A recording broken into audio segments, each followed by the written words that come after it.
How would you describe Deep Cut as a camp? Dreadful. Discipline was just slowly deteriorating. What we were expecting was to be treated like proper soldiers, but we weren't treated like shit from day one. In the 1990s, thousands of young people came to Deep Cut to learn to be soldiers. 4 of them would die here in mysterious circumstances. Today, a coroner said one, Cheryl James, had taken her own life. We know her means of death, obviously, but those last few minutes leading up to it, I think, you know, for the rest of our lives, there will always be a question mark about that. After 20 years, recruits are speaking out about a culture of bullying and abuse. I felt the one hit and broke my fingers. And that's the last I remember, really, of that. He came up to me and whispered in my ear, "I'm going to kill you if you say anything." I thought, I'm going to die. I'm going to die, because that's what he said that he was going to do. For the first time, some of them break their silence about sexual abuse. Somebody forced themselves onto me. I was trying to tell him to stop, but I couldn't because I was just held down.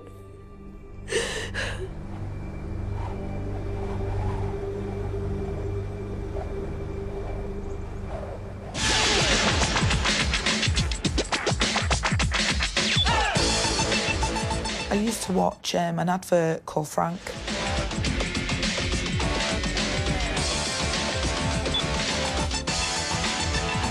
It was a mind-blowing video, the dramatics, the sound effects.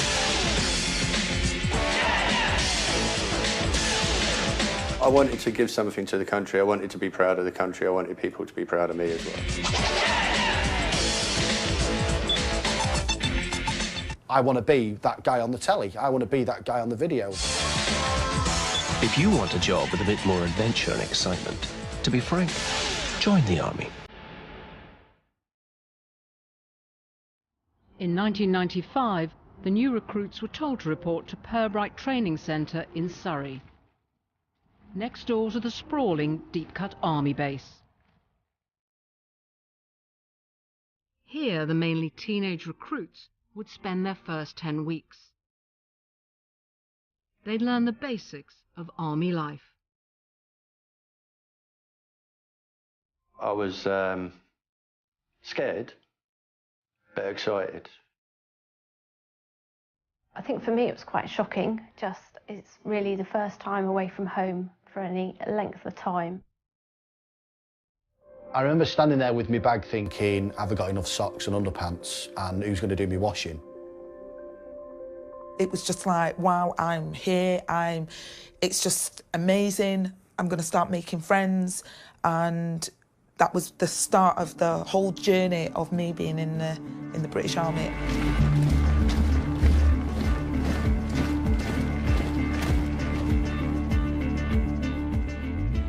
And then I remember they would say, the fun starts tomorrow. Get a good night's sleep, get yourself unpacked, and it was almost a false sense of security because they were so overwhelmingly nice that you thought, this isn't too bad.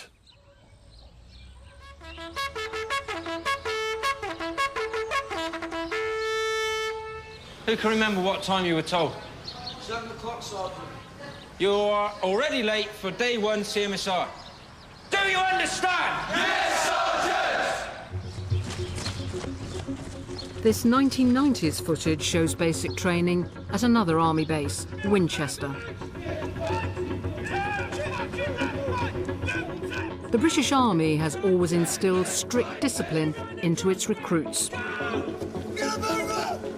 What was the regime like? Very strict. Very, very strict. You You did what you were told. If you start fucking fumbling about, he will stand there all day and keep asking you more and more questions. We had to make sure that your locker was clean, tidy, your bed was made properly with your hospital corners. Lock your lockers. If everything wasn't up to scratch, then you'd get things flung out your locker, your bed unmade and sheets chucked on the floor. Somebody had let the team down, then there would be hell to pay. The usual kind of thing, really, that you'd expect from joining the army.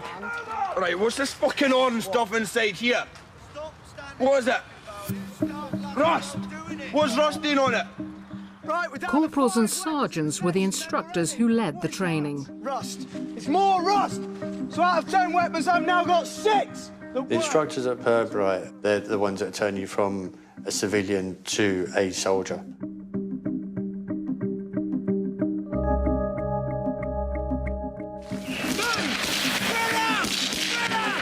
They're pushing you to your limits, they're screaming at you, they're shouting at you. Basically just making your life hell while you're there. The instructors at Pirbright were fantastic. They were very hard, but fair.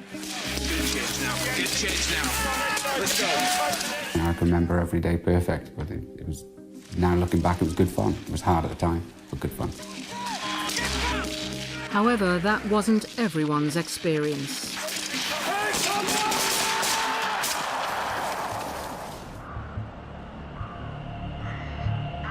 We had to make a shell scrape, which is basically a shallow trench. And ours wasn't done deep enough. It was lopsided, basically. The corporals turned around and basically shouted at us, said it wasn't good enough, and turned around and said, sure, lay in there. So I've laid in there. Next thing I know, they all jumped in on top of me, like a bundle. One of the instructors landed feet first onto Danny Shaw's back, causing a hairline fracture. It was really, really, really, really painful. You know, it was like it was someone had grabbed hold of my spine and pulled it out. That's how it felt. I was upset. I was trying not to cry, basically. You know, you're in that environment now. You're a soldier. You don't cry. You don't cry.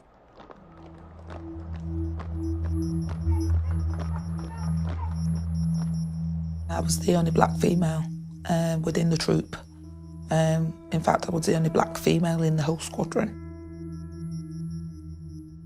Go, go, go, go, go, go, come on.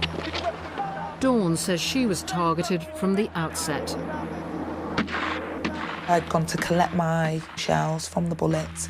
I was told by a lieutenant who had eaten a banana to take the banana peel and to place it in my pouch, you monkey.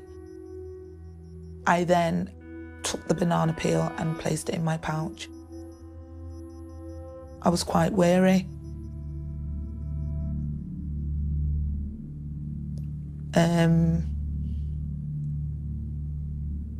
Confused. But I didn't want to give up. I didn't.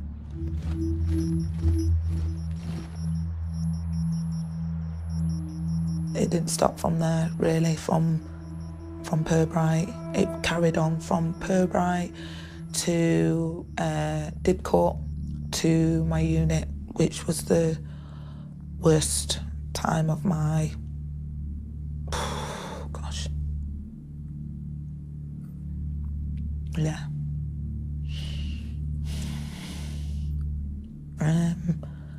It didn't stop then.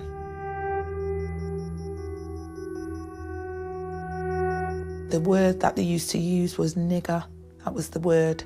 And it was a word that they all used, nigger, nigger. And I just didn't understand why that would be a word that the British Army would use.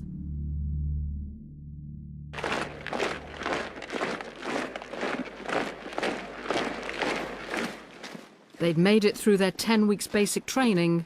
The recruits were now soldiers.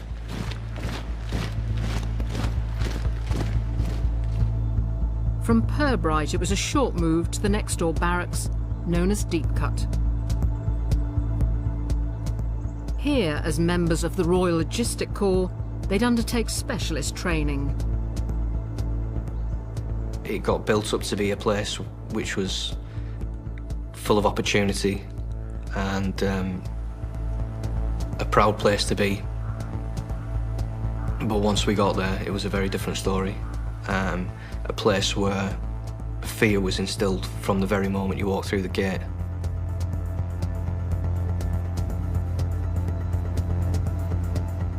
What we were expecting was to be treated like proper soldiers, to be given the respect that we thought we'd earned during that 10 weeks. But we weren't. It was the total opposite. It was 10 times worse than the basic training. We were basically treated like shit from day one.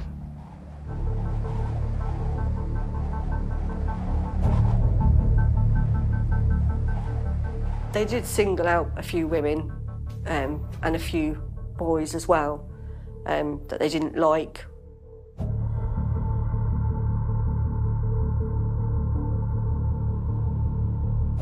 There was one quite big incident where a girl was pulled out of the parade because she had some hairs on her upper lip and under her jawline. They humiliated her in front of everybody and made her stand there and have a shave.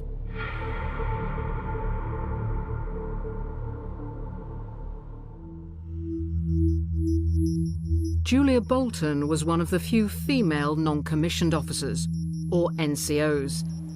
She'd been to Deep Cut 8 years earlier and was shocked at what she now found there. How would you describe Deep Cut as a camp? Dreadful. It wasn't a happy place. Discipline was just slowly deteriorating, I would say, between not just the NCOs, but with the recruits as well. Was it out of control? I would say so, yes. There was a lot of bullying by instructors that was obvious.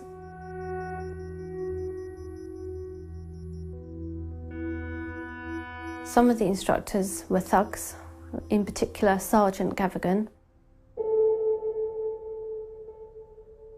Sergeant Gavigan, he was a brute. He had a split personality. You heard him before you saw Sergeant Gavigan. If you saw him coming, you walked the other way. Some trainees describe Sergeant Andrew Gavigan as a role model. His superiors also praised him for his compassion and concern for young soldiers. But those who got on the wrong side of him tell a different story.